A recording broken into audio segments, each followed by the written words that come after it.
Hello everyone, welcome to biology with fellow. तो अभी हम लोग कंटिन्यू करने वाले हैं the concept of DNA replication. यानी कि लास्ट क्वेश्चन में हमने डीएनए के स्ट्रक्चर के बारे में पढ़ा था और उसकी जेनेटिक सिग्निफिकेंस के। अब हम लोग पढ़ने वाले कॉन्सेप्ट ऑफ डीएनए रेप्लिकेशन, यानी कि डीएनए रेप्लिकेशन कैसे होता है। तो बेसिक डेफिनेशन के बारे में बात करें तो उसका मतलब क्या है, the process of replicating DNA into two new daughter DNA with which they are identical to one another. यानी कि कोई भी एक पेरेंट डीएनए वो दो न्यू डॉटर सेल्स अगर बनाएगा तो वो डॉटर सेल्स एक दूसरे से आइडेंटिकल होते हैं, तो उस प्रोसेस को हम लोग डीएनए रेप्लिकेशन बोलते हैं। डीएनए रेप्लिकेशन का प्रोसेस बच्चे हम लोगों ने पहले भी डिस्कस किया था कि क्या है, एक सेमी कंजर्वेटिव मेथड है। सेमी कंजर्वेटिव मेथड का मतलब क्या है कि अगर ये एक डीएनए है तो जब ये रेप्लिकेट करेगा तो ये दो स्ट्रैंड्स में बट जाएगा। ये दोनों स्ट्रैंड्स क्या है, पेरेंटल जीन। और जो इनसे एक नया स्ट्रैंड आके जुड़ेगा ये होगा एक डॉटर जीन। यानी कि कहने का मतलब क्या है कि जो पैरेंटल जीन है वो एक हाफ या फिर सेमी कंजर्वेटिव वे में, यानी कि हाफ हाफ करके कंजर्व हो गया है कि एक नया डीन है, मतलब नया डीन कह रही हूँ, एक नया डीएनए है और एक पुराना डीएनए। पुराना डीएनए पैरेंटल डीएनए। ठीक है। इस स्टेटमेंट को पोस्टुलेट किया था फ्रांसिस एंड क्रिक ने जब उन्होंने डबल हेलिक्स मॉडल दिया था। And again I am putting force on, it was postulated by Francis and Crick, but scientifically proved by Michelson and Stahl experiment. Francis and Crick ने 1953 में double helix model दिया था और मेसेंसन and Stanley उसके 5 साल बाद 1958 में ये प्रूव कर दिया था कि हाँ, डीएनए एक सेमी कंजर्वेटिव मेथड है। अगर याद ना आए तो आप मुझे बता सकते हो, मैं इसके ऊपर एक सेपरेट वीडियो बना दूंगी।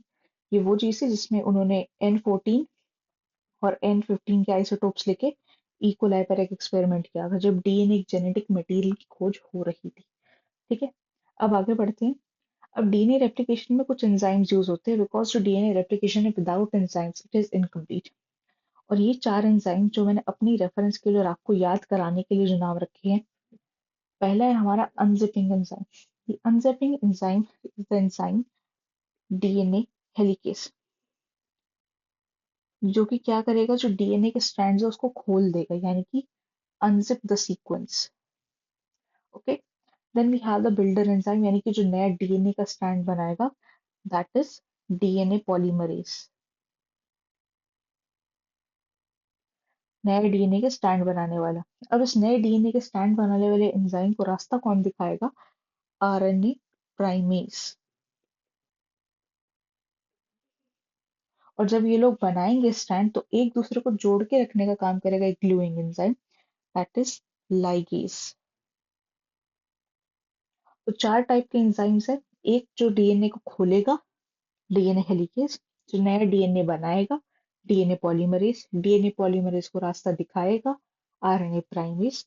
और इन सब लोगों को साथ में काम करके जोड़े रखने का वादा कौन करेगा, लाइगेस। ठीक है। अब ये जो हमारा डीएनए रेप्लिकेशन का प्रोसेस है ये 2 पार्ट्स में डिवाइड हुआ है।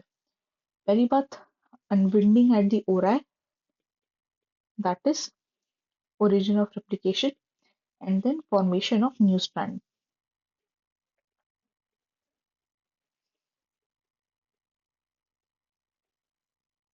अब देखो कैसे अनविंडिंग करने के लिए अपने को क्या चाहिए, डीएनए हेलिकेस। तो डीएनए हेलिकेस क्या करेगा, ये जो जैसे कि हमारा डीएनए का स्ट्रक्चर है, इसको ये खोलना स्टार्ट करेगा, जिससे हमारे पास एक वाई शेप्ड फोक बन जाएगी, जिसको हम लोग क्या बोलते हैं, रेप्लिकेशन फोक।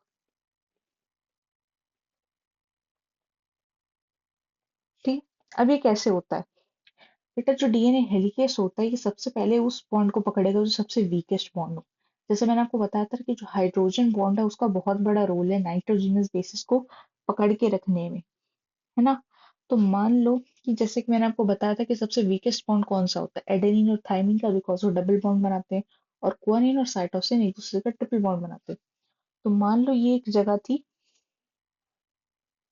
एडेनाइन और थाइमिन की बॉन्ड वाली, तो ये सबसे वीकेस्ट एरिया था। तो ये जो है हमारा बन गया ओरा, यानी कि ओरिजिन ऑफ रेप्लिकेशन जहाँ से स्टार्ट होगी। और क्योंकि ये वीक है तो इसको आसानी से ब्रेक किया जा सकता है। तो डीएनए हेलिकेस आएगा और यहाँ से इसको तोड़ना स्टार्ट कर देगा ताकि एक वाई शेप्ड रेप्लिकेशन फॉर्म बन जाए। ठीक है। अब उसके बाद आता है हमारी डीएनए पॉलीमरेज की बारी। डीएनए पॉलीमरेज 2 कंडीशंस पे बात करता है। पहली बात, जो हमारी डॉटर सीक्वेंस होगी जो डीएनए पॉलीमरेज बनाएगा, वो 5 प्राइम टू 3 प्राइम की पोलैरिटी पे बनाएगा। उसका मतलब क्या है कि जो हमारी मदर डीएनए होनी चाहिए उसकी पोलैरिटी 3 प्राइम टू 5 प्राइम होनी चाहिए। अब ऐसे में हम लोग ढूंढते कि भाई खुली साइड से 3 प्राइम टू 5 प्राइम कौन सी है, ये वाली है 3 प्राइम टू 5 प्राइम। तो यानी कि जो हमारा डीएनए पॉलीमरेज है वो यहाँ पे काम करना स्टार्ट करेगा। अब डीएनए पॉलीमरेज आ तो जाएगा, बट उसको रास्ता कौन दिखाएगा, आरएनए पॉलीमरेज। तो यहाँ पे आरएनए पॉलीमरेज छोटा सा एक निशानी बना देगा, जिससे क्या करेंगे, जो डीएनए पॉलीमरेज है वो आएगा और यहाँ पे वो अपना काम करना स्टार्ट कर देगा। ठीक है, यहाँ पे वो 5 प्राइम, सॉरी, हाँ 5 प्राइम टू 3 प्राइम की जो डायरेक्शन है उसमें काम करना स्टार्ट कर देगा। एक सेकंड। हम्म, जो नया डॉटर सेल है वो 5 प्राइम टू 3 प्राइम की डायरेक्शन में बना देगा। ठीक है, अब बच्चे यहाँ पे ना RNA polymerase sorry DNA polymerase एक ट्विस्ट खेलता है। एक दो स्ट्रैंड बनती है हमारी। ठीक है, एक तो वो है जो कंटिन्यूअसली वो आरएनए पॉलीमरेज के साथ एक उसकी निशानी जो उसने छोड़ी है वो उसको बनाते जा रहा है 5 प्राइम टू 3 प्राइम की डायरेक्शन में। और एक उसकी अपोजिट पोलैरिटी का बना रहा है जिसमें वो फ्रैगमेंट छोड़ता जा रहा है। ठीक है, ये जो कंटिन्यूअसली डुप्लीकेट हो रही है इसको हम लोग बोलते हैं लीडिंग स्ट्रैंड। ठीक है, और ये जिसके अंदर ये फ्रैगमेंट्स बन रहे हैं ये है हमारी लैगिंग स्ट्रैंड, यानी कि ये लैग कर रही है, इसको एक और एंजाइम की नीड पड़ेगी। अब ये जो लैगिंग स्ट्रैंड है इसके जो ये फ्रेगमेंट्स होते हैं छोटे छोटे, ये 150 टू 200 बेस पेयर्स के होते हैं और इनको हम लोग बोलते हैं ओकाजाकी फ्रैगमेंट्स।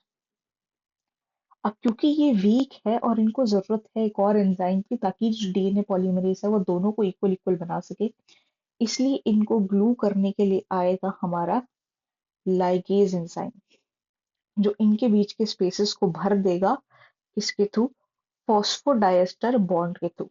अब इससे क्या होगा, जो दो न्यू डॉटर सेल्स है हमारे, दो न्यू डॉटर डीएनए वो भी बन गए और सेमी कंजर्वेशन मेथड भी प्रूव हो गया, बिकॉज जो ये वाली स्ट्रैंड है ये पैरेंटल स्ट्रैंड है और जो नई स्ट्रैंड डीएनए पॉलीमरेज ने बनाई है वो हमारी न्यू डॉटर स्ट्रैंड है।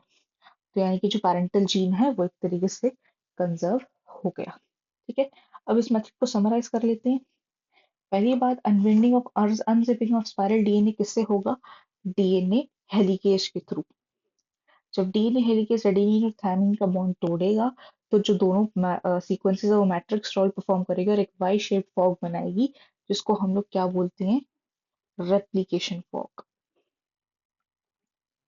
अब जो रेप्लिकेशन फॉग है इसमें daughter sequence 5 prime to 3 prime polarity की मदर सीक्वेंस की बनेगी, दैट इज 3 टू 5 प्राइम की पोलैरिटी बाय डीएनए पॉलीमरेज।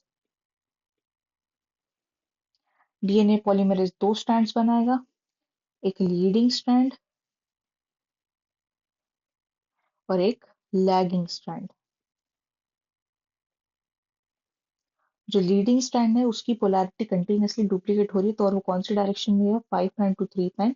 बल्कि जो लैगिंग स्ट्रैंड है वो ओकाजाकी फ्रैगमेंट्स बनाते हुए आगे बढ़ेगा, जिसकी पोलैरिटी लीडिंग स्ट्रैंड से अपोजिट है, that is 3 prime to 5 prime. जो ओकाजाकी फ्रैगमेंट्स है उनको लिंक कौन करेगा, ligase enzyme through phosphodiester bond.